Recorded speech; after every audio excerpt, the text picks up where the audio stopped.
He is one of the most recognizable television and film characters of all time. Mr. Spock, of course, played by Leonard Nimoy. He is the man who portrayed the famous half-human, half-Vulcan, first in the original Star Trek series in the 60s and later in 6 feature films. Now, for the first time in 18 years, Mr. Nimoy is back playing an older, time-traveling Spock in the much-anticipated prequel Star Trek. Leonard Nimoy, it is so good to see you again. Good morning. Thank you for having me. Thank you for being here. What was it? I'm sure that it must have been a little bit nostalgic putting the ears on for the first time in 18 years. More than a little bit. More than it was great. It was like, on the one hand, it was like slipping into an old bathrobe, you know.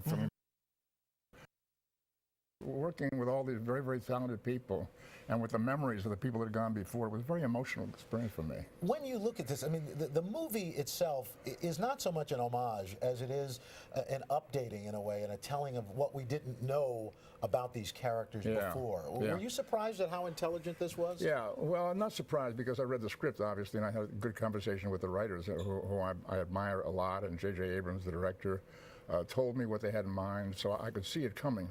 But the backstories have been alluded to earlier in some of the TV series and in some of the earlier films, but never as well told and as told in such human, emotional terms that is in this film.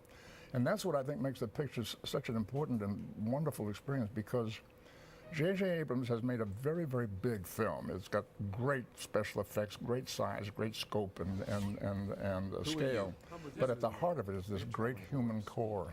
And including Spock's character, as portrayed here by Zachary Quinto. What did you think about the casting of this young man? He's great. He's great. Before he was cast, they sent me some footage of him. And I called J.J. Abrams immediately, and I said, look, he not only looks enough like me to make it work, but he's also a very intelligent actor. You can see the mind at work on this actor, and he's very well trained. So I think I'm really proud of him. He does a great job. You know, there's a great moment in the movie. I don't want to give too much away, but there is give it away. Okay, great. I have Spock's okay. My goodness. It's all right. It's all right. Tell him stuff. Okay. Well, there's a face-to-face meeting between your Spock and Zachary Quinto's Spock. And what was that like, seeing the younger you in a sense? Not many of us get to talk to ourselves. No. Well, at least not. Right. It was wonderful. Wonderful. It's a wonderful scene. Very, very unique scene. You don't see that very often. And here I'm working with this terrific actor who's playing me. Yeah. Did he ask for tips? Does Zachary ask you? We met a lot before the movie started shooting.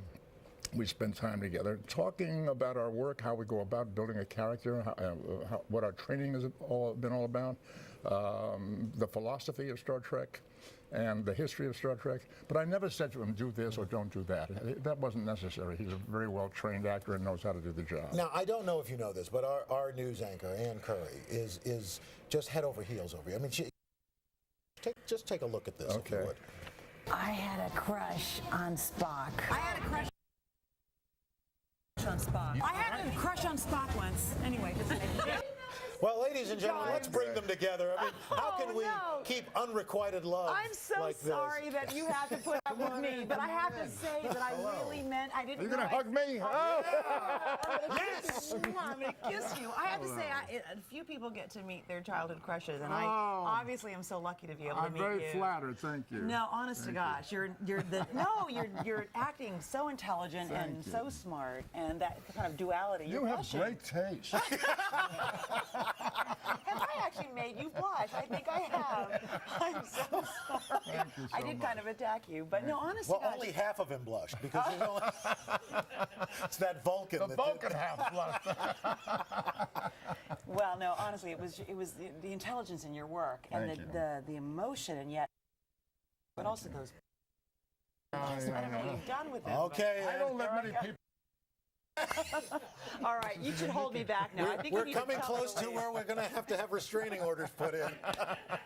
Leonard Nimoy, thank you so much for being here. So great to see you again. And Star Trek opens up in theaters nationwide tomorrow.